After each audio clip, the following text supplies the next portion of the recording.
Olaf Kabaki could become one of the first difficult calls of Sheffield Wednesday's rebuild. After relegation, after a brutal season, and after the takeover finally gave supporters some hope of a cleaner future, Wednesday now have to decide which players are actually part of the way back. And with Kabaki, that decision feels uncomfortable but necessary. He arrived in 2024 with a bit of intrigue. A young wide player from Poland, someone who had done well in the second tier over there, someone with pace, energy, and room to grow. At the time, that kind of signing made sense. Wednesday needed legs, they needed freshness, they needed players who could give the squad a different edge. But football does not wait forever. 2 years later, the problem is not hard to see. 30 appearances, no goals, 1 assist, 2 seasons heavily disrupted by injuries. When supporters look at that, they are not being harsh if they ask what the club can realistically build around. Because Wednesday cannot afford passengers now. League One will demand reliability.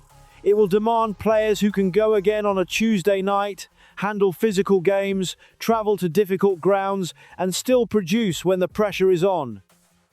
The new owners will want ambition, but the manager will need availability. Fans know how quickly a season can turn when the squad is thin and bodies start dropping. Kabaki may still have talent. That has never really been the main issue. He is a tidy, lively wide player when fit, and maybe a run of games at League One level would help him find rhythm. Some supporters will look at him and think there is still something there, and that is fair. Yet Wednesday are not in a position where every maybe can survive. The club need more certainty in attacking areas. They need wide players who can affect games, not just appear in them. Someone who can carry the ball when Hillsborough gets restless.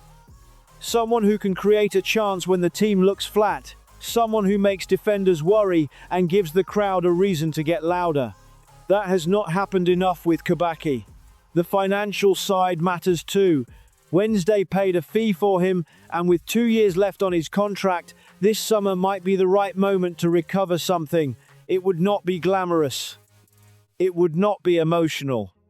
But rebuilds are not only about the exciting signings, they are also about clearing space, freeing wages, and being honest about what has not worked. That is where the new regime will be judged. Supporters have seen too many squads patched together, too many players kept around without a clear role, too many summers where the club never quite made the ruthless decision at the right time.